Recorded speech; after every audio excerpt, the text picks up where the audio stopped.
ఓం వేదజ్ఞాన సముచ్చయకృత Prabhasa వేదశక్తిర్మయా వేదాన్మూలక బ్రహ్మతత్వ విదిత yeah వేదమాతాహ్వయా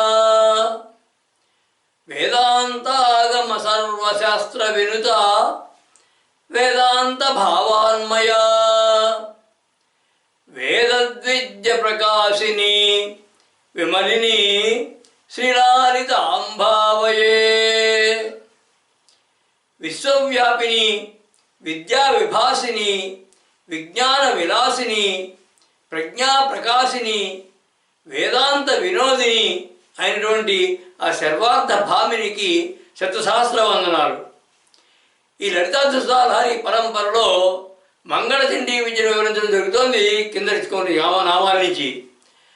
పాటలీ కుసుమాలు మందార సుమారు ఇష్టపడేది, దుష్కర్ముల చేత ఆరాధించడానికి వీలు కానిది, దురారాధ్య వశపరుచుకోబడినది, తేలికగా తెలుసుకోవడానికి శక్యం కానిది, తిరస్కరించరానిది, దురాహర్షాని అన్నిటికన్నా ఉన్నతమైనటువంటి మహత్వం గొప్పదనం కలది మహతీ అని. అలాగే మేరు అనేటువంటి పర్వతం స్థావరంగా కలిగినది అని దేవిని వర్ణించాయి కిందరి కొన్ని నామాలు. ఆ తర్వాత విద్వాంసులు మహాకవులు సాధనాపరులైనటువంటి వీరుల చేత పూజింపబడేది వీరారాధ్య అని. విరాట్ స్వరూపం ధరించినది అంటే విరాట్ రూప అని. రజోగుణానికి ముందున్నటువంటి సత్వ తేజ స్వరూపిణి అంటే విరజా అని. అన్ని దిక్కుల యందు ముఖాలు కలిగి సర్వతోముఖి విశ్వమే తన ముఖంగా కలిగినది. ఆత్మరూపంలో అంతర్గతంగా ఉంటూ అంతర్దృష్టికి మాత్రమే గోచరించేది. మొట్టమొదలైనటువంటి పరాకాశ స్వరూపమైనది పరాకాశ. దేహాల్లో చైతన్య శక్తి మూలకాలైనటువంటి ప్రాణాలను ప్రసాదించేది ప్రాణదా అని. అత్యంత ప్రధానమైనటువంటి పంచ ప్రాణాలు పంచ ఉపప్రాణాల స్వరూపంలో ఉండేది. పూర్ణ బ్రహ్మ స్వరూపిణి అని దేవిని వర్ణించాయి కింద 8 నామాలను. ప్రాణం బ్రహ్మ, ప్రాణరూపిణియే బ్రహ్మరూపిణి అని నిర్ధారించి దేవి యొక్క మహత్తత్వాన్ని, సంపూర్ణత్వాన్ని, అనాదిత్వాన్ని, అనంతత్వాన్ని, ప్రాణతత్వాన్ని, పరబ్రహ్మతత్వాన్ని దర్శింపజేశాయి ఆ నామాలు. దేవి యొక్క మహోన్నత సామర్థ్యాన్ని, లోకపాలకత్వాన్ని శ్లాఘిస్తున్నాయి వచ్చేటువంటి కొన్ని నామాలు. అందులో మొదటిది మార్తాండ భైరవారాధ్య అనే నామం. ఈ మార్తాండ భైరవారాధ్య అనే నామానికి బాహ్యమైన అర్థం మార్తాండ భైరవుని చేత ఆరాధింపబడేది. దీని యొక్క భావార్థ శ్లోకం భానోర్మండల మధ్య సుస్థిత మహానారాయణేనార్చిత తేజోపూర్ణ మహేశ్వరార్చిత మహత్వశక్తి సంపూర్ణత వాగ్భూతాధిపసన్నుత అఖిల మార్తాండాది భైరవారాధ్య సాధ్య సమస్త సిద్ధి వరద సిడ్నీపురీ శారద. అంటే భానోర్మండల మధ్య సుస్థిత మహానారాయణేనార్చిత అన్నారంటే సూర్యమండలం మధ్యన స్థిరంగా ఉన్నటువంటి మహానారాయణుని చేత ఆరాధించబడేది, అర్చించబడేది. తేజోపూర్ణ మహేశ్వరార్చిత మహత్వశక్తి సంపూర్ణత అన్నారంటే పూర్ణ తేజస్వరూపమైనటువంటి మహేశ్వరుని చేత అర్చించబడే గొప్పదైన శక్తితో సంపూర్ణంగా నిండినది. వాగ్భూతాధిపసన్నుత అఖిల మార్తాండాది భైరవారాధ్య సాధ్య సమస్త సిద్ధి వరద అన్నారంటే మార్తాండ భైరవుడు మొదలైనటువంటి సర్వభైరవుల చేత ఆరాధింపబడేది. అన్ని సిద్ధులు కూడా సాధ్యమయ్యేటట్లుగా వరములనిచ్చేటువంటి ఈశ్వరి వరద అని. ఈ భైరవులు 8 మంది అని చెప్పి ఆ వివరాలన్నీ కూడా మహాభైరవ పూజిత అనేటువంటి ఇదివరకు నామోద 231 నామోద చెప్పడం జరిగింది. వారు ఆ అష్టభైరవులు కూడా అష్టాంగ భైరవుడు, రురు భైరవుడు, చండ భైరవుడు, క్రోధ భైరవుడు, ఉన్మత్త భైరవుడు, కపాల భైరవుడు, భీషణ భైరవుడు, సంహార భైరవుడు అని 8 మంది భైరవులు వీళ్ళు. వీరందరి యొక్క సమిష్టి రూపమే మార్తాండ భైరవుడు. ఆ మార్తాండ భైరవ శక్తే నారాయణుని రూపంలో సూర్యమండలంలో ఆదిత్య మండలంలో ఉంటుందని వేదంలో చెప్పబడింది. దానినే మార్తాండ భైరవుడు అని కూడా అంటారు. అంటే ఆ మార్తాండ భైరవుని చేత పూజింపబడే దేవి అని దీని యొక్క భావం. అలాగే భైరవి అనేటువంటి 276వ నామం దగ్గర కూడా ఈ భైరవుని గురించినటువంటి మరికొన్ని వివరాలు చెప్పడం జరిగింది. దేవిని ఆరాధించి మార్తాండ భైరవుడు సూర్య తేజస్సును పొందినట్లుగా పురాణ గాథ. అలాగే శ్రీ విద్యోపాసకుల్లో ఒకరైనటువంటి సూర్యుని యొక్క మండలం మధ్యలో ఉండేడు నారాయణుని కూడా మార్తాండ భైరవుడు అంటారని తంత్రశాస్త్రం చెబుతుంది. ఆ సూర్యమండల మధ్యస్థుడైనటువంటి నారాయణుని పేరు మీద ఉన్నటువంటి మార్తాండ భైరవుడి చేత ఆరాధించబడేది దేవి అని. అలాగే స్కాంద పురాణంలో మృతే అండేన జయేన సంజాతో మార్తాండ స్తేన భాస్కర అని చెప్పబడింది. అంటే మృతి చెందినటువంటి అండముల చేత ఏర్పడిన మూర్తి మార్తాండు అని, సూర్యుడు అని అర్థం. అంటే ఈ మృతి చెందడం అంటే సూర్యగోళంలో అనుక్షణం కూడా కోట్ల అణు విస్ఫోటనాలు జరుగుతూ ఉంటాయి. ఈ విస్ఫోటనాల వల్ల ఆ అణువులు వాటి రూపం కోల్పోయి అంటే మృతి చెంది అనంతమైనటువంటి వెలుగు, వేడి, శబ్దము ఉద్భవిస్తాయి దాంట్లో నుంచి. రవం అంటే శబ్దం, భైరవం అంటే భయంకరమైన శబ్దం అని అర్థం. అంటే భైరవంతో కూడినటువంటి మార్తాండు అంటే ఆ సూర్యమండలంలో అణు విస్ఫోటనం వల్ల జరిగేటువంటి రవాల వల్ల మహాభయంకరమైన రవాల శబ్దం వల్ల మహాభయంకరమైన తేజస్సు కలిగిన వాడు మార్తాండు. ఆ మార్తాండ భైరవుడు సూర్యుడు. ఆ మార్తాండ భైరవుని చేత ఆరాధించబడేది అంటే ఆయనను శాసించేది దేవి అని భావం. అలాగే ఆదిత్య హృదయంలో వాల్మీకి మహర్షి చెప్తారు కదా, ఏషదేవాసురగణాన్ లోకాన్ పాతి గభస్తివి అంటారు. అంటే సూర్యశక్తి చేత సకల దేవ అసురగణాలు జీవగణాలు పోషింపబడుతున్నాయి అని. అందువలన సకల జీవరాశికి ప్రాణదాత పోషకుడు ఈ సూర్యభగవానుడు మార్తాండు. ఆ మార్తాండ భైరవుని చేత ఆరాధించబడేది దేవి అని దీని యొక్క భావం. అలాగే పద్మపురాణంలోను ఇంకొక తంత్రచిత్రామణి దాంట్లోనూ మణిమల్లుడు అనేటువంటి రాక్షసుడిని సంహరించడానికి భూలోకానికి వచ్చిన పరమశివుడే భైరవుడని, ఆయన చేత పూజింపబడే దేవి అని చెప్పబడింది. పద్మపురాణంలోనూ తంత్రచింతామణి అని మహారాష్ట్ర దేశంలో ఉన్నటువంటి ఒక ప్రసిద్ధ తంత్రగ్రంథం. అలాగే మల్లారి మహత్యం అనేటువంటి గ్రంథాల్లో కూడా చెప్పబడింది ఇది. అందుకే దేవికి హరారాధ్య అనేటువంటి త్రిశ్రీనామం కూడా ఉంది ఇదే భావంతో. దేవి యొక్క నివాస నగరమైనటువంటి శ్రీనగరంలో 22వ ఆవరణకి దేవత మార్తాండ భైరవుడు. ఆయన తన భార్యలైనటువంటి చక్షుష్మతి, ఛాయాదేవి వారితో కూడుకొని దేవిని ఆరాధిస్తూ ఉంటాడు ఎప్పుడు. దేహాల్లో ఉచ్ఛ్వాస నిశ్వాసాలకి వాక్ సంకల్పాలకి మధ్య ఉన్నటువంటి శక్తి రూపాలు, వాక్కు రూపాలు భైరవులన్నీ పిలువబడతాయి. ఆ తంత్రశాస్త్రంలో ఆ విధంగా చెప్పబడింది. వాక్ ఉత్పత్తికి కేంద్రమైనటువంటి శక్తి మార్తాండ భైరవుడు అని కూడా తంత్రశాస్త్రం చెప్పింది. అంటే ఆ వాక్ ఉత్పత్తి సంబంధించిన శక్తి దేవిని ధ్యానిస్తుంది అని అర్థం. అలాగే దూర్వాస మహాముని లలితాస్తవరత్నంలో ఇలా అంటారు, చక్షుష్మతి ప్రకాశేన శక్తి ఛాయా సమారిత కేళిం మాణిక్యముకుడు రమ్యం మన్యే మార్తాండ భైరవం హృదయే అంటారు. అంటే చక్షుష్మతి ఛాయాదేవులతో కూడుకున్నటువంటి వారితో కేళియందు ఉన్నవాడు, సమారిత కేళిం వారితో ఉల్లాసంగా ఉన్నవాడు, మాణిక్య కిరీటం ధరించినటువంటి వాడు అయినటువంటి మార్తాండ భైరవుని నేను హృదయంలో తలుస్తూ ఉంటాను. మార్తాండ భైరవం హృదయ మన్యే అన్నారు. అంటే ఆ విధంగా మార్తాండ భైరవుని చేత పూజింపబడేది దేవి అని అర్థం. అటువంటి గొప్పవాడైన మార్తాండ భైరవుని చేత పూజింపబడేది. ఇక భైరవం అంటే భీరువుల యొక్క సమూహము అని అర్థం. భీరువులు అంటే భయపడిన వారి యొక్క సమూహం అని అర్థం. అంటే మరణ భయం కలగవారి సమూహము అని అసలు అర్థం. అంటే మార్కండేయ పురాణంలో దేవి సప్తశతిలో కూడా చెప్పబడింది, దుర్గే స్మృత హర్ష బీజ అశేష జంతో అని చెప్పి. అంటే జంతువుల్లో లోకుల్లో అశేషంగా ఉన్న భయాన్ని దుర్గాదేవి తనను స్మరించినంత మాత్రానే నిశ్శేషంగా హరిస్తుంది అని అర్థం.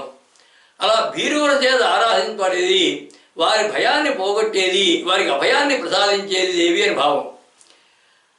అలాగే శివసూత్రాల్లో ఉద్యమం అంటే ప్రయత్నమే భైరవం అని చెప్పబడింది. అంటే అజ్ఞానం అనే అంధకారాన్ని నశింపజేసేవాడు మార్తాండుడు. అంటే అజ్ఞానాన్ని నశింపజేసేటువంటి ప్రయత్నాల చేత ఆరాధించబడేది దేవి అని మరో విశేషమైన భావం శివసూత్రాల ప్రకారం చూస్తే. అంటే దేవిని ఆరాధించడం వలన ఆత్మదర్శనమై నిర్మల జ్ఞానం లాభం కలుగుతుంది అని పరోక్షమైన భావం. ఈ నామంలో ఒక విశేషమైన మంత్రం ఒకటి ఉంది. 2 మంత్రాలు చెప్పుకోవచ్చు. అందులో ఒకటి మార్తాండ భైరవ మంత్రం ఒకటి చెప్పబడింది. దాని యొక్క ధ్యాన శ్లోకం ఖడ్గాభయకరం దేవం నీలజీమూత సన్నిభం మార్తాండ భైరవం వందే మహాభయ నివారకం అని. ఆ మంత్రం భయం రవయే మార్తాండాయ నమః అని. అలాగే తైత్రీయోపనిషత్తులో కూడా ఒక మార్తాండ భైరవ మంత్రం చెప్పబడింది. దీని ఉపాసన వలన త్వరగా వ్యాప్తి చెందేటటువంటి అంటువ్యాధులు నివారింపబడతాయని ప్రసిద్ధి. ఆ మంత్రం సయశ్చాయం పురుషే యశ్చాసావ ఆదిత్యే స ఏకః అని. మార్తాండ భైరవుని చేత ఆరాధించబడే దేవి అని ఈ నామం యొక్క భావం. అష్టభైరవుల యొక్క సమిష్టి రూపమైన వాడు, సకల జీవరాశికి ప్రాణదాత, పోషకుడు అయినటువంటి మార్తాండు అయిన సూర్యుని చేత ఆరాధించబడేది.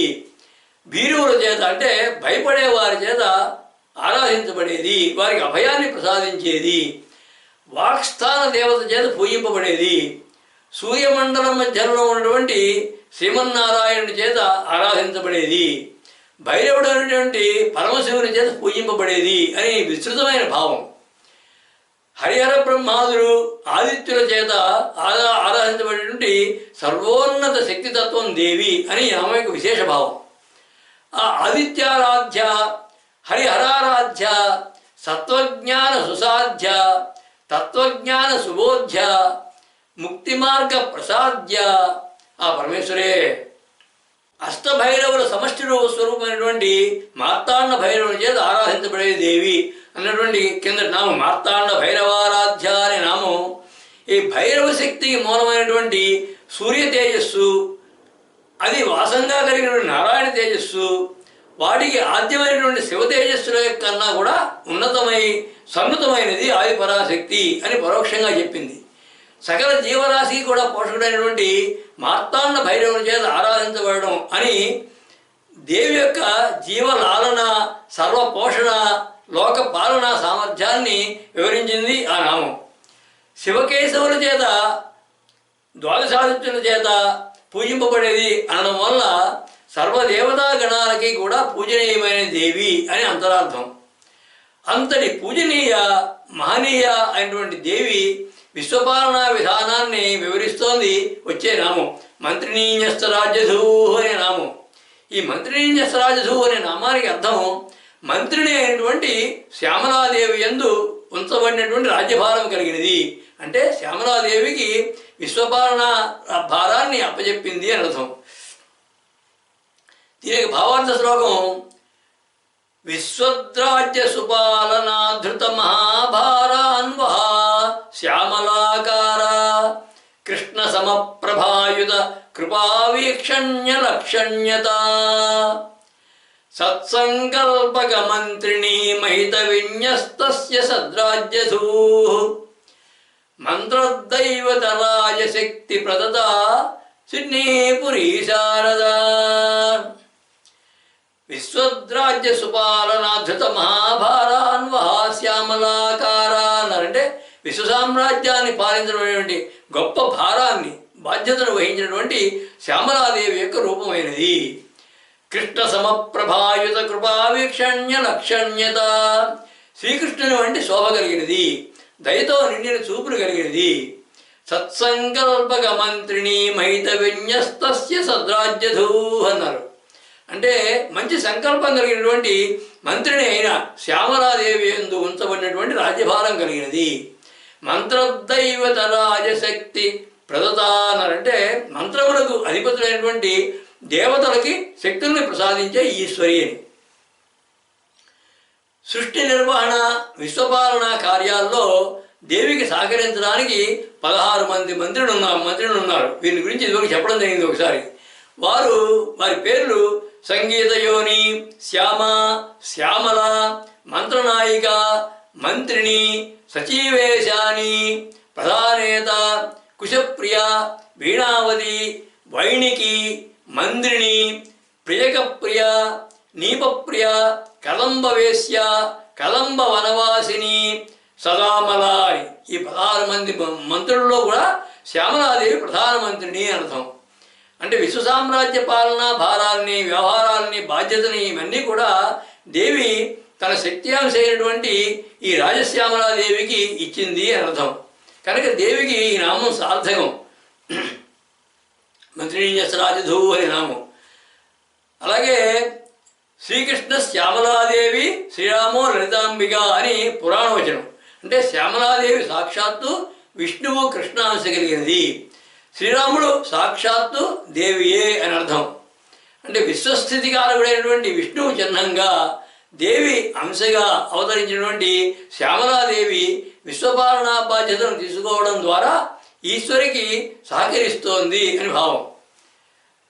మోక్షం అనేటువంటి సామ్రాజ్య బాధ్యతని మంత్రిని అయినటువంటి శ్యామలాదేవికి ఇచ్చింది అని కూడా భావం. మంత్రి అనే పదానికి, మంత్రి పదం స్త్రీలింగవాచకం. మంత్రి అనే పదానికి స్త్రీలింగవాచకం మంత్రిని. మంత్రి అనేది పుల్లింగం, మంత్రి అనేది స్త్రీలింగం. మంత్రాన్ని ఉపాసించేవారు మంత్రులు అని మరొక అర్థం. అంటే మంత్రినులు, వారు కూడా స్త్రీలింగంలో మంత్రినులు. ఆ ఉపాసకుడికి ఆత్మ సామ్రాజ్య పదాన్ని ప్రసాదిస్తుంది దేవి అని అంతర్గతమైనటువంటి మంత్రశాస్త్రమైనటువంటి భావం ఇందులో ఉన్నది. అలాగే మంత్రిని అంటే మంత్రదేవత. మంత్రం శ్రవణం, మననం, భావన వీటన్నిటితో కూడా కూడినది. అందులోనే ఓం సోహం అనే బీజాక్షరాలను భరిగించేది, మననశక్తినిచ్చేది శ్యామల. కనుక మంత్రిని అయింది ఆవిడ. ఆ మంత్రినికి ఇవ్వబడిన రాజ్యం అంటే శ్యామలాదేవికి ఇవ్వబడినటువంటి మంత్ర సామ్రాజ్యం అని అర్థం. ఆ మంత్ర సామ్రాజ్యాన్ని భక్తులకు కూడా అనుగ్రహిస్తుంది అని అంతర్గత భావం. అంటే దేవి శ్యామలాదేవికి మంత్ర సామ్రాజ్యాన్ని అనుగ్రహించింది. ఆ విధంగానే భక్తులకు కూడా ఈ మంత్ర సామ్రాజ్యాన్ని ఇస్తుంది అని చెప్పడానికి అంతర్గతంగా చెప్తుంది ఆ నామం. అంటే మంత్ర జపాన్ని ఏకాగ్రంగా చేసేటువంటి వారికి ఆత్మ సామ్రాజ్యాన్ని అనుగ్రహించే శక్తి కలది అని అంతర్గత భావం ఇందులో ఉన్నది. మంత్రమరణం వల్ల దేవి అనుగ్రహాన్ని పొందండి అని సూచిస్తోంది ఈ నామం. అంతర్గతంగా ఉంది రహస్య ఈ నామంలో. మంత్ర సాధకుడికి దేహము, మనసు, ప్రాణము ఇవన్నీ కూడా రాజ్యాల వంటివి. ఈ రాజ్యాల మీద నియంత్రణం ప్రసాదిస్తుంది, వాటిని నియంత్రించేటువంటి శక్తి ఇస్తుంది అని మంత్రశాస్త్రపరమైనటువంటి రహస్యభావం ఈ నామంలో ఉంది. అలాగే ఇంతకుముందు చెప్పిన 3 శివసూత్రాలు ఉన్నాయి. ఆ 3 శివసూత్రాల్లో మంత్రమననం చేసేటువంటి సాధకుల ప్రయత్నమే మంత్రిని అని, ఆ ప్రయత్న ఫలము ఆత్మ సామ్రాజ్యాన్ని కలిగించేటువంటి ధర్మం కలది అనే భావాలు కనబడతాయి. ఆ 3 సూత్రాలు కూడా చిత్తం మంత్ర, ప్రయత్న సాధక, విద్యా శరీర స్ఫురత్త మంత్ర రహస్య అని ఆ 3 నామాలు. అంటే చిత్తమే మంత్రము, ప్రయత్నమే సాధకుడు, విద్యా శరీర స్ఫురతయే మంత్ర రహస్యము అని అర్థం. అంటే మంత్ర మననంతో సాధకుడు దేవితో ఐక్యభావం పొంది ఆత్మ సామ్రాజ్యాన్ని అందుకోగలడు అని ఇందులో ఉన్నటువంటి అంతర్గత సందేశం అది. అలాగే మంత్రం అంటే రహస్యం అనే ఒక విశేషార్థం ఉంది. మంత్రిని అంటే రహస్య స్వరూపం కలది అని అర్థం. మంత్రం రహస్యం కనుక మంత్రిని అంటే రహస్య స్వరూపం కలిగినది. అంటే దేహాల్లో రహస్య స్వరూపం కలది ముఖ్య ప్రాణం. మనకు కనపడకుండా ముఖ్య ప్రాణం లోపల రహస్యంగా ఉంటుంది. ఆ ముఖ్య ప్రాణంలో శరీరము, పిండాండం అనేటువంటి క్షేత్రము, రాజ్యం యొక్క భారాన్ని, బాధ్యతని ఉంచి, ఆ ముఖ్య ప్రాణంలో ఆ బాధ్యతను ఉంచి దేవి శక్తి స్వరూపుడిగా బ్రహ్మశీర్షం దగ్గర ఉంటుంది. ఎప్పటి వరకు లయమయ్యే వరకు అక్కడ ఉంటుంది.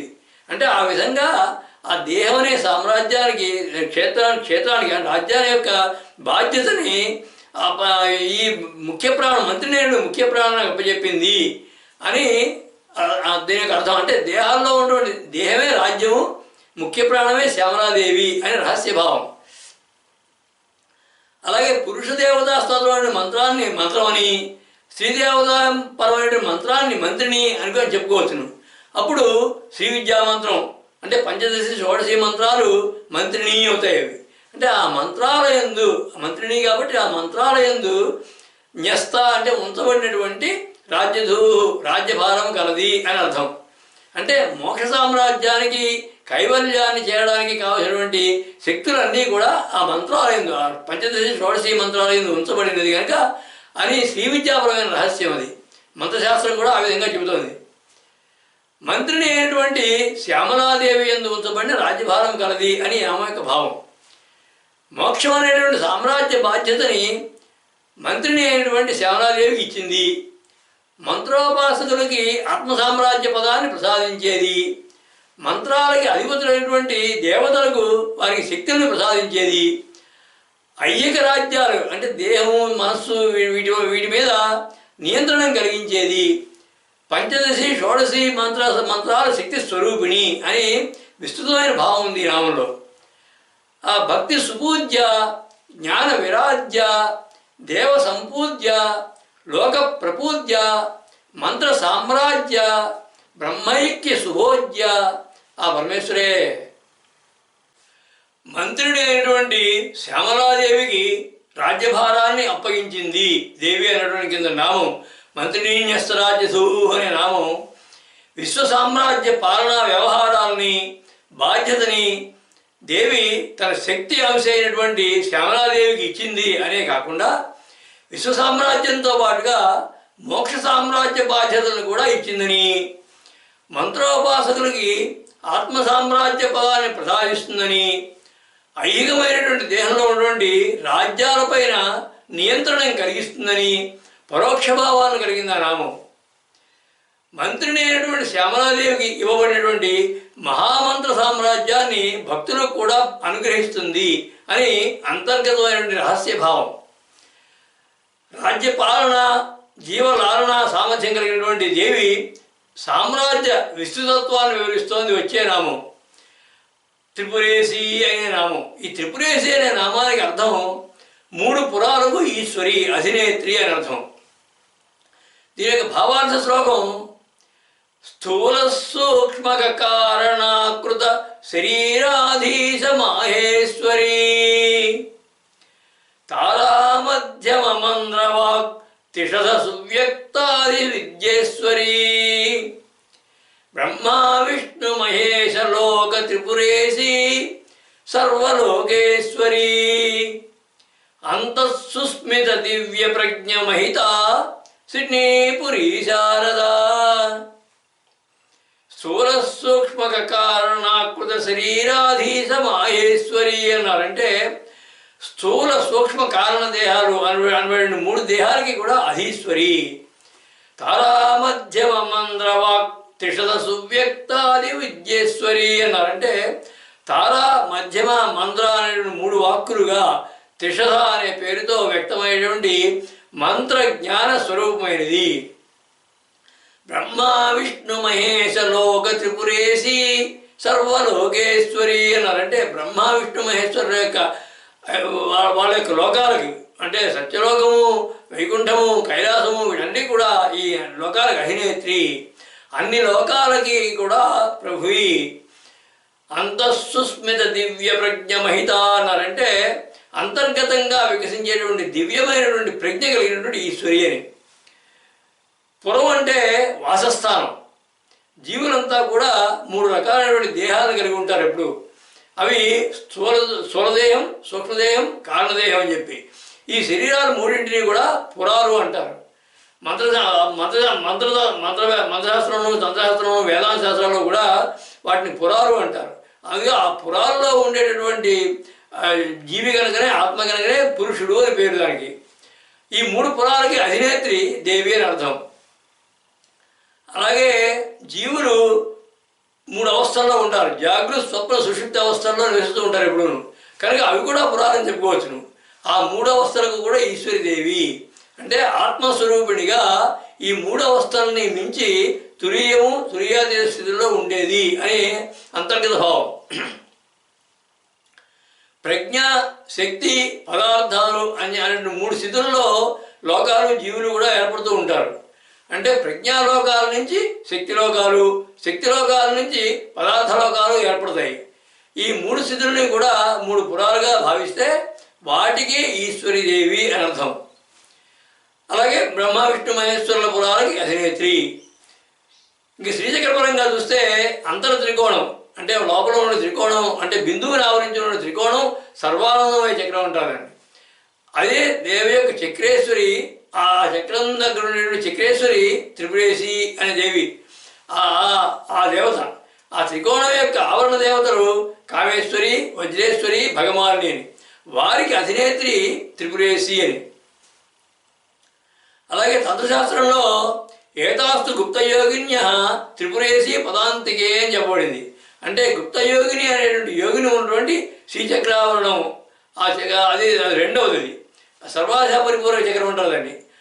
షోడశ పద్మం కూడా అంటారు కదండి. అంటే 16 దళాలతో ఉంటుంది ఆ పద్మం అక్కడ. అదే చంద్రకళా స్వరూపం అది. దానికి అధిదేవత త్రిపురేసి అని మరో భావం కూడా ఉంది. అలాగే జీవాత్మ, పరమాత్మ, అంతరాత్మ అనే 3 పురాలకి కూడా ఈశ్వరి అని భావం. ఇంకొక రకంగా చూస్తే త్రిపురాంతకుడు అంటే శివుడు మహేశ్వరుడు. త్రిపురాంతకుడు యొక్క శక్తి త్రిపురేసి అని. అలాగే శరీరం అనే పురంలో శిరోభాగానికి బ్రహ్మ, మధ్య భాగానికి విష్ణువు, అధో భాగానికి రుద్రుడు అధిపతుడు. వాడు దేవతలు. అలా దేవతామయమైనటువంటి శరీరం త్రిపురాలమయం ఇది. ఆ శరీరానికి ఈశ్వరి కనుక ఆ దేవి త్రిపురేసి అని. అలాగే ప్రతి జీవిలోనూ కూడా బయటికి వెలువడే వాక్కు మూడు స్థాయిల్లో ఉంటుంది. అవి తార, మధ్యమ, మంద్ర స్థాయిలని.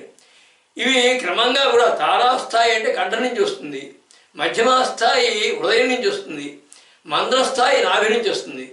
ఇవన్నీ ఇలా క్రమంగా దివ్య ప్రజ్ఞకి, మానవ ప్రజ్ఞకి, అంతఃప్రజ్ఞకి కూడా సంకేతాలు ఈ 3. వాటినే త్రిషద అంటారు. వాక్కు ఈ స్థాయిల్లో వసించి బహిర్గతం అవుతుంది కనుక వాటిని కూడా పురాలు అంటారు.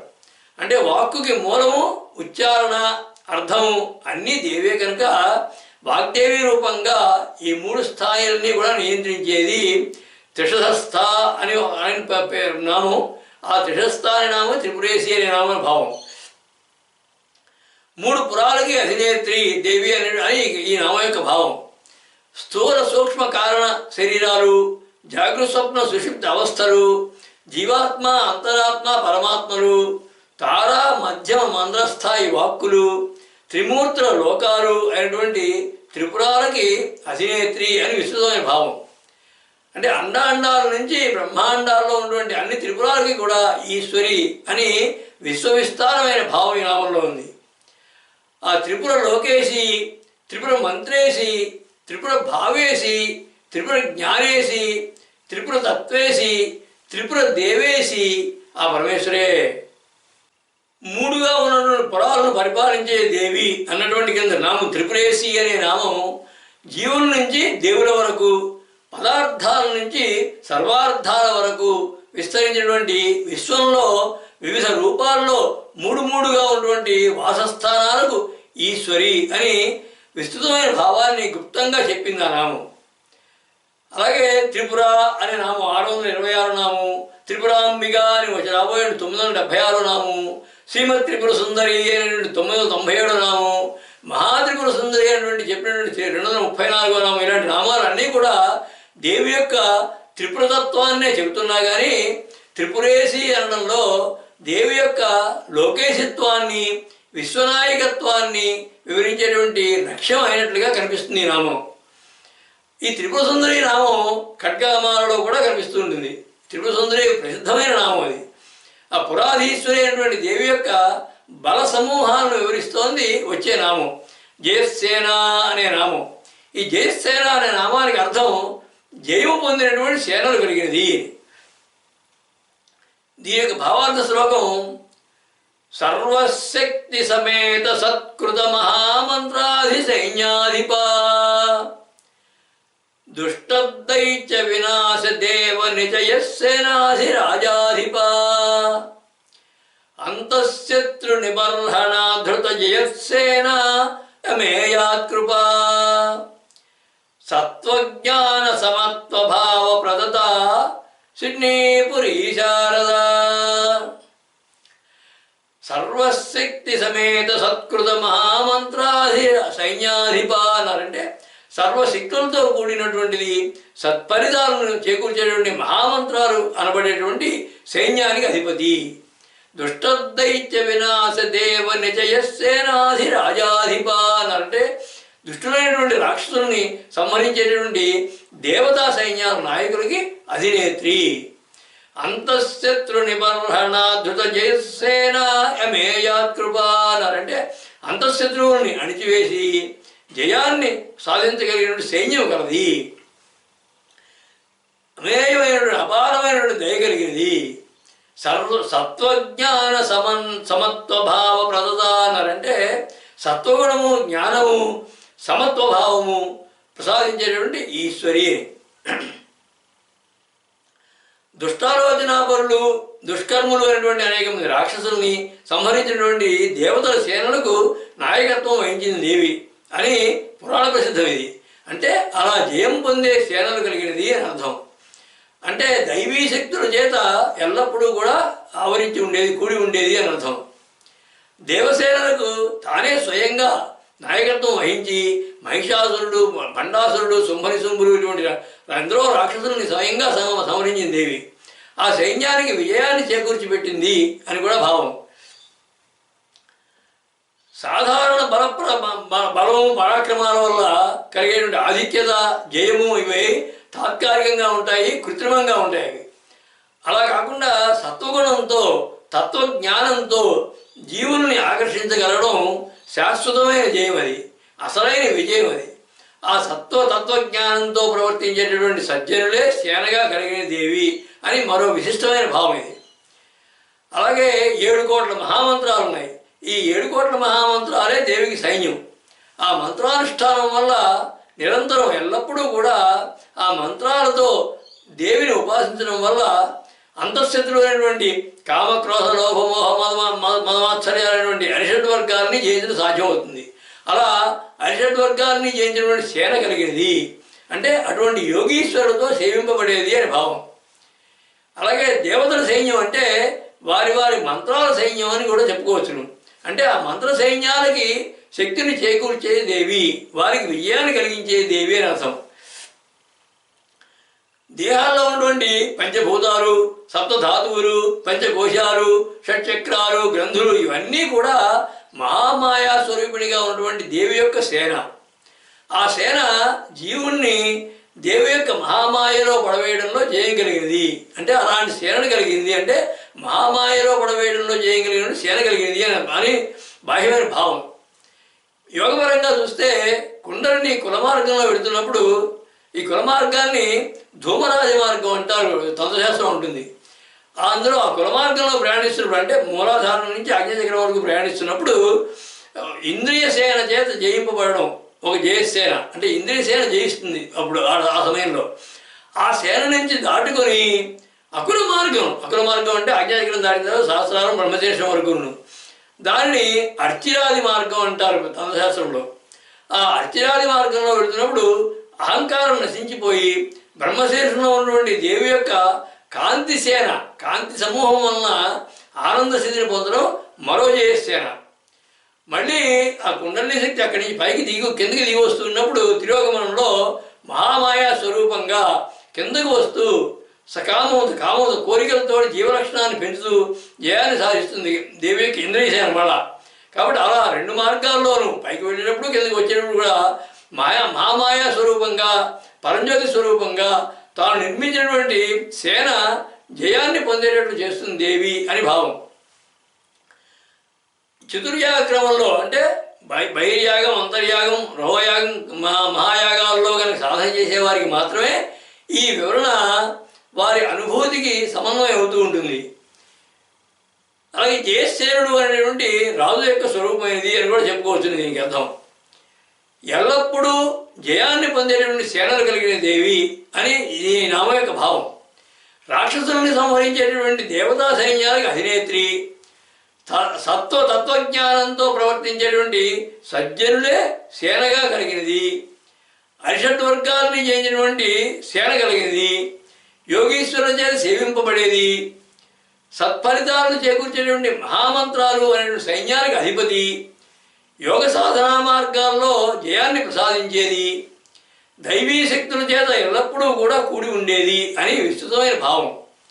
సర్వదా జయం ఫలితంగా పొందేటువంటి సైన్యం దివ్యశక్తి సమన్వితము, దైవభక్తి నిర్మితము, జ్ఞానశక్తి సుశిక్షితము, ముక్తి మార్గ విశేషితము అని విశేషమైన పరోక్ష భావం ఇందులో ఉంది. సమర్థ నాయకత్వం, సర్వదా విజేతృత్వం, సమస్త ప్రశస్తత్వం, దేవి సమర్థ సత్వం అని నిగూఢమైన భావం ఇందులో ఈ నామంలో ఉంది. విజయ విధాన, అభయ ప్రధాన, సంక్షేమ ప్రధాన, విజ్ఞాన నిధాన, కైవల్య సంధాన ఆ పరమేశ్వరే. జయాన్ని సాధించే సేనలు కాదు దేవి అన్నటువంటి కింద నామం జయసేన అనే నామం సామాన్యమైనటువంటి ఆ అర్థంతో పాటుగా దేవ మంత్ర యోగపరమైనటువంటి విశేషార్థాలను కలిగింది ఆ నామం. ఆ సైన్యాలు దేవతలతో కూడినవని, సర్వశక్తులతో కూడిన మహామంత్రాలు అనబడిన సైన్యాలని, సాత్విక గుణ సంపన్నుల సేనాని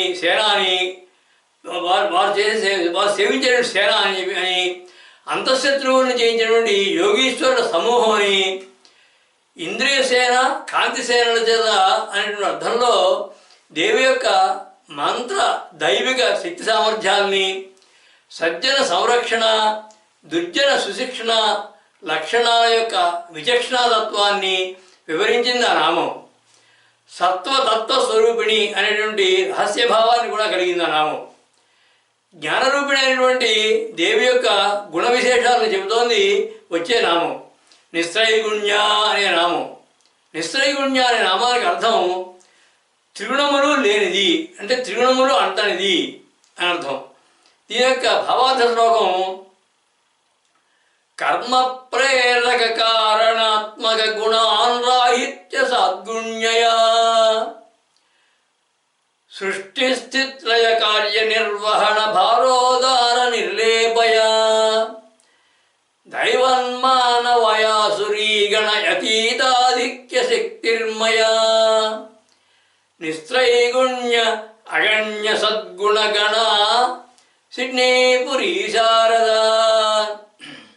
అంటే కర్మ ప్రేరక కారణాత్మక గుణాన్ రాహిత్య సద్గుణ్యయా అన్నారంటే కర్మలకి ప్రేరకాలు కారకాలు అనేటువంటి గుణాలు లేనిది, సద్గుణాలు కలిగినది. సృష్టి స్థితి లయ కార్య నిర్వహణ భారోదార నిర్లేపయా అన్నారంటే సృష్టి స్థితి లయ కార్యాలు నిర్వహించే భారాన్ని వహిస్తూ కూడా నిర్లిప్తంగా నిర్లేపంగా వాటికి అతీతంగా ఉండేది.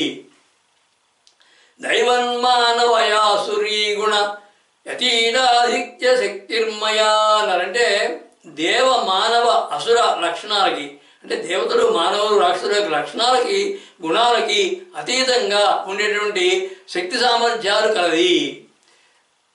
నిస్త్రైగుణ్య యగణ్య సద్గుణగణ అన్నారంటే త్రిగుణాలకి అతీతమైనది, లెక్కకు మించినటువంటి సద్గుణాలు కలిగినటువంటి ఈశ్వరి అని అర్థం.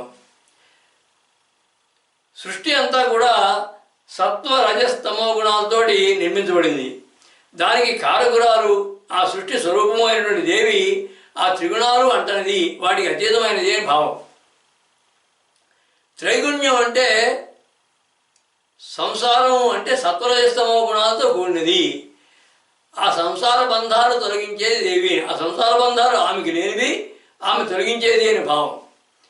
భగవద్గీతలో భగవానుడు అంటాడు కదా, త్రైగుణ్య విషయావేదా నిస్త్రైగుణ్యో భవార్జున నిర్ద్వంద్వో నిత్య సత్వస్థో నియోగ క్షేమాత్మవాన్ అంటాడు కర్మయోగంలో. అంటే వేదాల్లో చెప్పబడినటువంటి కర్మకాండ అంతా కూడా ఈ త్రిగుణాల సంబంధమైనదే, సత్వరజస్తమో గుణాలకు సంబంధించినదే. అయినా ఓ అర్జున, నీవు మాత్రం ఆ త్రిగుణాలకు అతీతంగా ఉండాలి అని చెప్తున్నాడు ఆయన. త్రిగుణాలు నిన్ను ప్రభావితం చేయకుండా జాగ్రత్త పడు.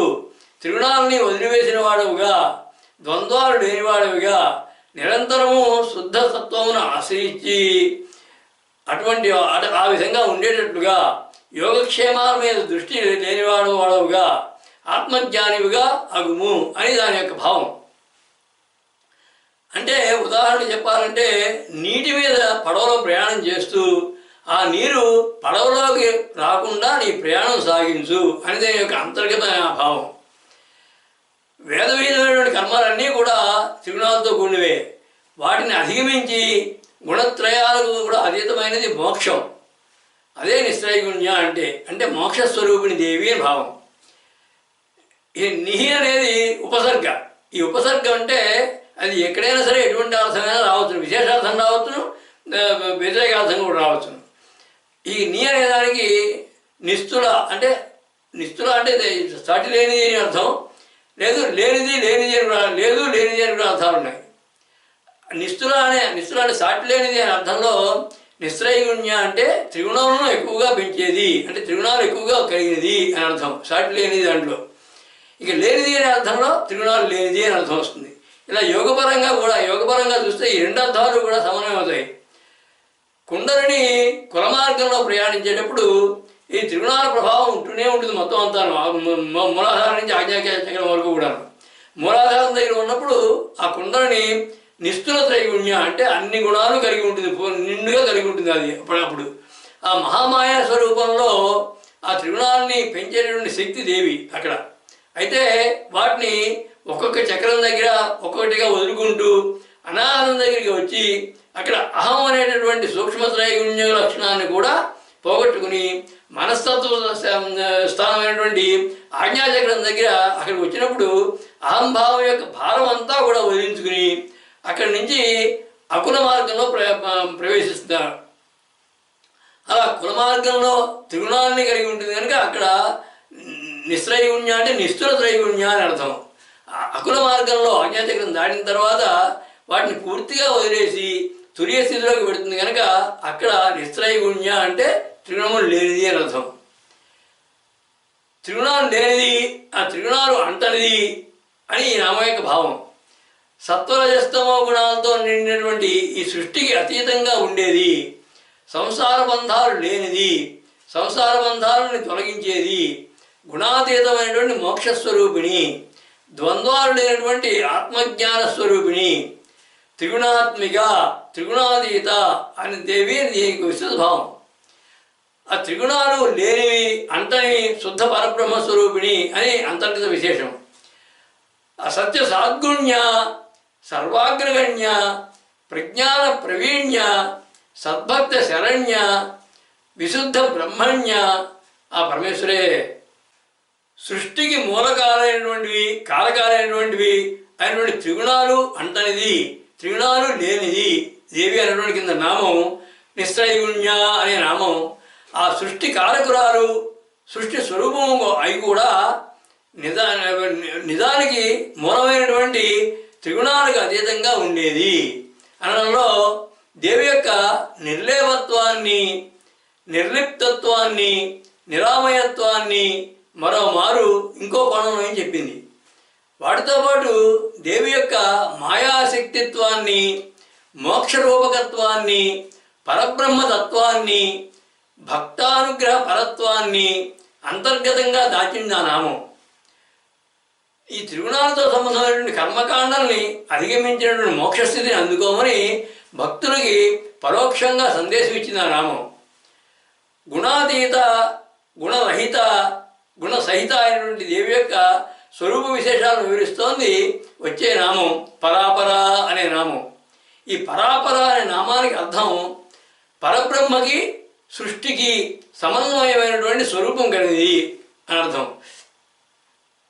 దీని యొక్క భావార్థ శ్లోకం బ్రహ్మ సృష్టి సమన్వయాకృత జగద్వ్యాప్తాధిదైవాత్మక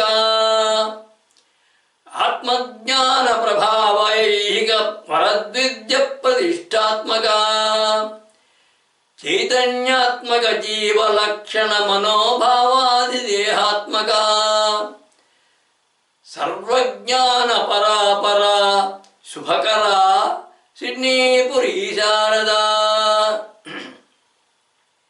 బ్రహ్మసృష్టి సమన్వయాకృత జగద్వ్యాప్తాధిదైవాత్మక అన్నారంటే పరబ్రహ్మను సృష్టిని సమన్వయం చేస్తూ జగత్తు అంతా వ్యాపించినటువంటి దైవశక్తి అయినది. ఆత్మజ్ఞాన ప్రభావ ఐహిక వరద్విద్య ప్రతిష్టాత్మక అన్నారంటే ఆత్మజ్ఞానము, ఐహిక విద్యలకి సమన్వయం సాధించేది. చైతన్యాత్మక జీవ లక్షణ మనోభావాది దేహాత్మక అన్నారు. అంటే చైతన్యంతో కూడినటువంటి జీవుల యొక్క లక్షణాలు మనోభావాల స్వరూపంలో దేహాల్లో ఉండేది. సర్వజ్ఞాన పరాపరా శుభకరా అన్నారంటే పరమైనటువంటి పరబ్రహ్మ, అపరమైనటువంటి ఐహిక జగత్తు యొక్క సంపూర్ణ జ్ఞానస్వరూపమైనది. సర్వశుభాలను ఇచ్చేటువంటి శుభకర అంటే సర్వశుభాలను ఇచ్చేటువంటి ఈశ్వరి.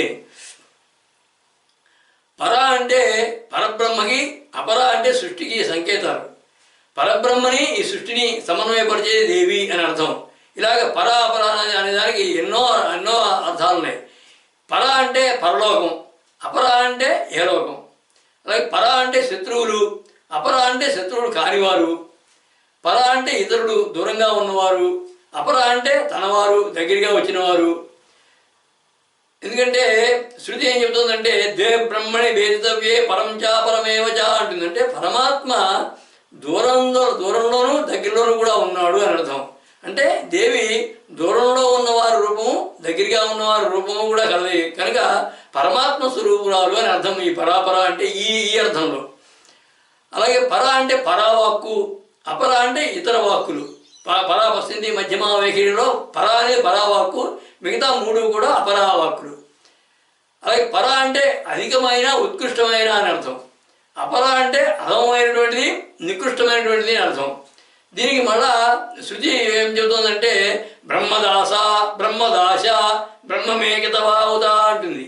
అంటే దాసులు అంటే సేవకులు, దాసులు అంటే పల్లెవారు, కితవులు అంటే మోసగాళ్ళు, వీరందరూ కూడా బ్రహ్మస్వరూపులే అని అర్థం. అంటే పరబ్రహ్మస్వరూపిణి పరాపర అంటే అని అర్థం. అలాగే పర అంటే తురీయ అవస్థ, అపర అంటే మిగతా మూడు అవస్థ, జాగ్రత్త స్వప్న సుషుప్త అవస్థలు మూడును. అలాగే పర అంటే పరప్రకృతి, మూల ప్రకృతి. అపర అంటే అష్టప్రకృతితో కూడినటువంటి జీవ సముదాయము, అంటే పంచేంద్రియాలు, మనస్సు, బుద్ధి, అహంకారము. ఈ అష్టప్రకృతితో కూడినటువంటి అపర. అలాగే పర అంటే త్రిగుణాలకు అతీతమైనటువంటి పరబ్రహ్మ స్థితి. అపర అంటే త్రిగుణాలతో ఉన్నటువంటి సృష్టి స్థితి. అలాగే పర అంటే సమాధి స్థితి. అపర అంటే ఇచ్ఛాజ్ఞాన క్రియాశక్తుల స్వరూపం. అలాగే ఈ పర అపర వివిధ అర్థాలలో ఈ రెండింటినీ కూడా సమన్వయం చేస్తూ రెండింటిలోనూ కూడా తాను విస్తరించి ఉన్నటువంటి చైతన్య స్వరూపిణి దేవి అని పరాపర నామానికి విస్తృతమైన భావం ఇది. అలాగే జీవుడు పర, జీవునికి సంబంధించిన అన్నీ కూడా అపర అని భావిస్తే అంటే ఒక జీవుడు ఒకడే పర, మిగతావన్నీ కూడా అపర. అంటే దేహము, తర్వాత ఆస్తిపాస్తులు, ఇవన్నీ కూడా విద్య ఇవన్నీ కూడా అపరాయే. అలా భావిస్తే జీవునిది జీవ సంబంధమైనటువంటి వాటి యొక్క సమన్వయ స్వరూపం కలిగిన దేవి అని అర్థం. విశ్వం అంతా కూడా వ్యాపించినటువంటి ఆత్మతత్వాన్ని తెలియజేసేది పరావిద్య. ఐహికమైనటువంటి ధర్మాధర్మాలు, పుణ్యపాపాలు, స్వర్గసుఖాలను గురించి చెప్పేది అపరావిద్య. ఈ రెండు విద్యల యొక్క స్వరూపమైన దేవి అని పరాపర అంటే భావం. అంటే భోగమోక్షాలు రెండింటినీ కూడా ప్రసాదించేటువంటి విద్యల స్వరూపమైన దేవి అని దానికి భావం. అలాగే పర అంటే పరానికి అధిష్టానమైనటువంటి దైవం పరబ్రహ్మ. అపర అంటే సృష్టికి అధిష్టాన దైవం, సృష్టికి అధిష్టాన దైవం చతుర్ముఖ బ్రహ్మ. ఆ ఇద్దరు బ్రహ్మల యొక్క స్వరూపమైన దేవి అని భావం. అలాగే పర అనేది శక్తి స్వరూపం, అపర అనేది శివస్వరూపం. పరాపర అంటే శివశక్తి స్వరూపమైనది అని అర్థం. శ్రీచక్రంలో బిందువు దగ్గర ఉన్నటువంటి యోగిని దేవత పరాపర రహస్య యోగిని అంటుంది. ఆ పరాపర రహస్య యోగిని అయిన మహా అని ఖడ్గమాల స్తోత్రం వస్తుంది కూడా. కనుక బిందువులో ఉన్నటువంటి త్రిగుణాతీత అయినటువంటి పరమేశ్వరి పరాపర అని అర్థం. శ్రీచక్రంలో బయట ఉన్నటువంటి మూడు వృత్తాలు కూడా అపర అంటారు. అక్కడి నుంచి బయలుదేరి లోపలికి వస్తూ ఉంటే లోపల నుండి షోడశదళ పద్మం, అష్టదళ పద్మం ఇవన్నీ కూడా బిందువు వరకు వాటిని పరాపర అంటారు శ్రీచక్రంలో. బిందు మండలం పర. చతుర్యాక్రమంలో అపర, పరాపర, పర స్థితులుగా శ్రీచక్రాన్ని అర్చిస్తారు. అలా మూడు రకాలుగా అర్చిస్తారు. మొట్టమొదటిది అపర, ఆ తర్వాత పరాపర, తర్వాత పరాస్థితులుగా ఈ మూడు స్థితులుగా శ్రీచక్రాన్ని అర్చన చేస్తారు. అలాగే అపర అంటే వ్యక్తం, కనిపించేది. పరాపర అంటే వ్యక్తావ్యక్తం, కనిపించకుండా ఉండేది. పర అంటే అవ్యక్తం, కనపడింది, అనుభూతి అనుభూతి ద్వారా మాత్రమే తెలుసుకోగలిగేది. అంటే జ్ఞానస్థితిలో జ్ఞాత, జ్ఞాన, జ్ఞేయాలు అంటే తెలుసుకునేవాడు, తెలుసుకోబడేది, తెలుసుకునే పద్ధతి, ఈ మూడు తెలిసి ఉండడం, ఆ మూడు తెలిసి ఉండడం, అపరాస్థితి అది. అలాగే జ్ఞానము, జ్ఞాత నెమ్మదిగా పోతూ చివరికి జ్ఞేయం కూడా పోవడం పరాపరాస్థితి. ధ్యానంలో ఇవి భాగాలు. ఆజ్ఞాచక్రం తర్వాత వరకు పరాపర అనే భావం ఉంటుంది.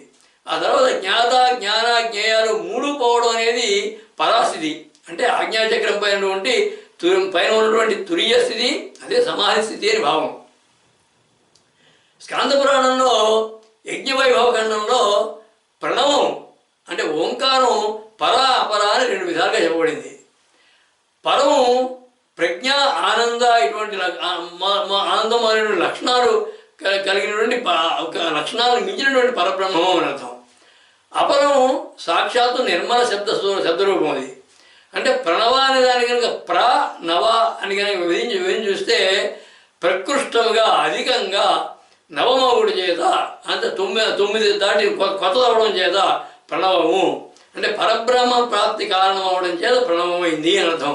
నవం అంటే పరబ్రహ్మ అని అర్థం ఉంది. అంటే పరబ్రహ్మ అధికముగా పరబ్రహ్మ అవడం వల్ల ప్రణవమైంది.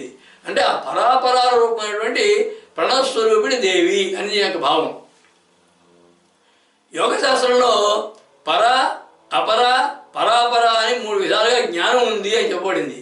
అంటే పరజ్ఞానం అంటే ఈ పశురూపంలో ఉండి దేహాల్లో ఉండిన ఆత్మదర్శనం, అంటే ప్రాణుల యొక్క బంధాలను తెలుసుకోవడం, అది ప్రాణులు ఆత్మస్వరూపాన్ని తలుచుకోవడం. అపరజ్ఞానం అంటే కేవలం పాశదర్శనం, అంటే ఈ బంధాలని చూడడం, అంతే, బంధాలు మాత్రమే తెలుసుకోవడం, అంటే బంధములే ఆత్మ అనుకోవడం, అదే ఆత్మస్వరూపాన్ని తలుచుకోవడం. అది పరాపరం అంటే ఆ రెండింటికంటే విలక్షణమైనటువంటి జ్ఞానము అని చెప్పబడింది. ఏ విధంగా అంటే ఉదాహరణకి పిల్లికి రాత్రిపూట కూడా దృష్టి ఉన్నట్లుగా ఈ పరాపర జ్ఞానం అటు సమగ్రమైన దర్శనం కలిగిస్తుంది. అంటే అటు పరబ్రహ్మ యొక్క జ్ఞానాన్ని కలిగిస్తుంది, ఇటు భౌతికమైన జ్ఞానాన్ని కలిగిస్తుంది. కాబట్టి ఆ రెండింటి యొక్క జ్ఞానాలు ఒకే చోట ఉన్న సంభవం అనే పద్ధతిలో దానికి ఉదాహరణగా ఈ పిల్లికి ఉదాహరణ చెప్పడం జరిగింది. అంటే ఆ విధంగా ఈ పరాపర జ్ఞానం సమగ్ర దర్శనం కలిగిస్తుంది కనుక ఆ పరాపర జ్ఞాన స్వరూపిణి దేవి అని భావం. అలాగే దృక్కు అంటే చూసేది, దృశ్యం, చూడబడేది, ఈ రెండింటిని మించిన దృగతీతము. అంటే ఈ దృక్ అనే స్థితి పరాపరం, దృశ్యస్థితి అపరం, కనిపించేది అది అపరం. అలాగే దృగతీతం అంటే ఈ దృష్టికి కనిపించకుండా అతీతంగా ఉంది పర. అలాగే ఈ పరాపర, అపరాపర ఈ మూడు స్వరూపాలు కలిగిన దేవి అని దీని యొక్క భావం. శ్రీ విద్యాపరంగా చూస్తే ఈ మూడు విధాలైన పూజ దేవికి ఉంటుంది. అంటే పర, అపర, పరాపర అని ఉంటాయి. అవే క్రమంగా అంతర్యాగం, రహోయాగం, మహాయాగాలుగా ఉంటాయి. ఏ విధంగా అంటే పరాపరం అనేది అంతర్యాగం, అపరం అనేది అంతర్యాగం, పరాపరం అనేది రహోయాగం, పర అనేది మహాయాగం. అంటే బహిర్యాగం ఈ మూడింటికి అంటే ముందు ఉంటుంది. బహిర్యాగం ఈ పూజ మొట్టమొదటి దశది, ప్రారంభ దశది. ఐహికానికి పరలోకానికి అతీతమైనటువంటి లయాస్థితి కోసం నిష్కామంతో అనుపాస్యమైనటువంటి పరాను ధ్యానం చేయడం పరాపూజ. అలా కాకుండా సగుణ పద్ధతిలో అంటే విగ్రహారాధన ద్వారా ఐహిక సంపదలని, శారీరక మానసిక అభివృద్ధిని కోరి చేసేది అపరాపూజ. ఈ ఐహికము, ఆముషికము రెండింటినీ ప్రసాదించమని చేసే పూజ పరాపర పూజ. అంటే సర్వజనుల చేత కూడా ఈ మూడు విధాలైనటువంటి పూజలను స్వీకరించి వారి కోరికలను సఫలం చేసేది దేవి అని శ్రీ విద్యాపరమైనటువంటి భావం ఇందులో ఉంది. అలాగే నిత్యావృతమైనటువంటి గ్రంథంలో పర, అపర, పరాపర అని మూడు విధాలుగా పూజ ఉంది అని చెప్పబడింది. పరాపూజ అంటే బాహ్యమైనటువంటి ద్వైత భావస్థమైనది, అపరా పూజ అంటే శ్రీచక్ర పూజ, పరాపర పూజ అంటే జ్ఞానమయీ పూజ, అంటే ఆత్మప్రఖ్యాతిని కలిగించేది, ఆత్మజ్ఞానాన్ని కలిగించేది. కేవలం ధ్యానము ధ్యానాదేశ స్థితి అది అని అర్థం పరాపర అంటే. ఆ నిత్యాహృదయం ప్రకారం వరాహపురాణంలో దేవి పర అపర పరాపర అని 3 విధాలని చెప్పబడింది వరాహపురాణంలో కూడా. అంటే త్రిమూర్తులతో ఆరంభించి సృష్టి చేసినది శ్వేతస్వరూపుడు అంటే తెలుపు రంగులో ఉన్నటువంటి పరాశక్తి. ఇక విశాలాక్షి అంటే వైష్ణవి అయినటువంటి విశాలాక్షి రక్తస్వరూపిణి అంటే ఎరుపు రంగులో ఉంటుంది, ఆవిడ అపర. రౌద్రి స్వరూపిణి పరాపర అని చెప్పబడింది వరాహపురాణంలో. అంటే ఆ 3 కూడా దేవియే అని అర్థం. దేవి త్రిగుణాతీతగా పరగా త్రిగుణాత్మకగా అపరగా ఉంటుంది. అంటే మహత్తుకి అవల ఇవల కూడా ఉంటుంది. మహదాకాశానికి ముందు ఉంటుంది, తర్వాత ఉంటుంది. విద్యగా అవిద్యగా జ్ఞానంగా అజ్ఞానంగా ద్వంద్వాతీతంగా ద్వంద్వస్థితిగా ఉంటుంది. ఈ విధంగా పరాపరా స్వరూపాలకి సమగ్ర స్వరూపము దేవి అని దీని యొక్క భావం. అంటే పరాపరాలు రెండింటినీ కూడా సమగ్రమైనటువంటి సమన్వయమైనటువంటి సమదృష్టితో చూడమని అంతర్గత భావం. స్వతంత్రమైనటువంటి గ్రంథంలో హోమాన్ని గురించి ఈ విధంగా చెప్పబడింది. దాంట్లో కూడా పరాపరాగం చెప్పబడాయి. హోమము 2 విధాలు, అపర అనేవి. వాటిలో అపరాహోమం మళ్ళీ 2 రకాలు, స్థూలము సూక్ష్మం అని చెప్పి. బాహ్యమైనటువంటి అగ్నిలో ఆజ్యము వస్తువులు సమిధులు ద్రవ్యాలు ఇవన్నీ వేసి చేసేది స్థూల హోమం. అలా కాకుండా యోగం ప్రకారం మూలాధారం నుంచి మొదలైనటువంటి చక్రాల వద్ద కామము అహంకారము ఇవన్నీ కూడా వదులుకుంటూ ప్రాణాగ్నుల్లో వాటిని హోమం చేయడం సూక్ష్మ హోమం అంటారు. ఇది అపరహోమం. ఈ 2 కూడా. పరహోమం అంటే ఆత్మాగ్ని జ్వాలలో త్రిపుటి రూపాలు అంటే ధ్యాన ధ్యాతృ ధ్యేయాలు జ్ఞాన జ్ఞాతృ జ్ఞేయాలు ఇవన్నీ కూడా హోమం చేసేయడం. అంటే ఆ త్రిపుటి రూపాలు 3 రూపాలన్నీ కూడా ఎన్నడూ మళ్ళీ తిరిగి పొందకుండా ఉండడం పరహోమం అంటారు. అలా పర అపర హోమాల యొక్క సమన్వయ స్వరూపమైన దేవి అని భావం. అలాగే వేదమంత్ర పారాయణంలో పరాపరం అనేటువంటి ఒక మంత్రం కూడా ఉంది. ఆ మంత్రస్వరూపిణి దేవి అనే యొక్క భావం. ఈ పరాపర అనే పదాన్ని 2గా పర అపర అని విభజించి ఆ రెండిటికీ కూడా పరస్పరం భిన్నమైనటువంటి విరుద్ధమైనటువంటి 5 అర్థాలు చెప్పబడ్డాయి. మరొక రకంగా ఇంకొక 17 రకాల అర్థ వివరణతో చెప్తే విభిన్నమైన అర్థాలు కాకుండా కొంచెం వస్తు భేదాలుగా కొంచెం భేదంతో అర్థాలు కనపడతాయి. అంటే విరుద్ధమైన అర్థాలు 5, అవాంతరమైన వస్తుభేదాలు అంటే కొంచెం తేడాతో ఉన్నటువంటి అర్థాలు 17 కలిపి దాదాపు మొత్తం ఇప్పటి వరకు కూడా 22 రకాల అర్థాలు ఈ నామానికి వచ్చాయి. ఇంకా నిఘంటువులను పరిశోధించి చేసేవారికి ఈ నామానికి మరికొన్ని అర్థాలు కూడా సాధించవచ్చును. వారు సాధించగలరు. ఇందులో ఒక రహస్యనామం ఉంది, పరా అనేది. పరా అనేది ఒక నామం. అంటే పరా అనే నామం కూడా ఉంది, 346 నామం అది. అంటే పరా అంటే పరబ్రహ్మ స్వరూపిణి అని అర్థం. పరబ్రహ్మని సృష్టిని సమన్వయపరిచే దేవి అని నామం యొక్క భావం. భోగమోక్షాలు రెండింటినీ కూడా ప్రసాదించేటువంటి విద్యల యొక్క స్వరూపమైనది, త్రిగుణాతీతమైనటువంటి స్థితి, త్రిగుణాత్మక స్థితుల యొక్క స్వరూపమైనది, శ్రీచక్ర స్వరూపిణి, పరాపర పూజల స్వరూపమైన దేవి అని విస్తృతమైన భావం.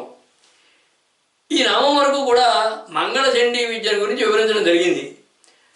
ఆ ప్రజ్ఞా ప్రభాకర, అజ్ఞాన నివార, పాపౌఘ విదూర, తత్వార్థ ప్రకార, ఆనంద ప్రసార ఆ పరమేశ్వరే.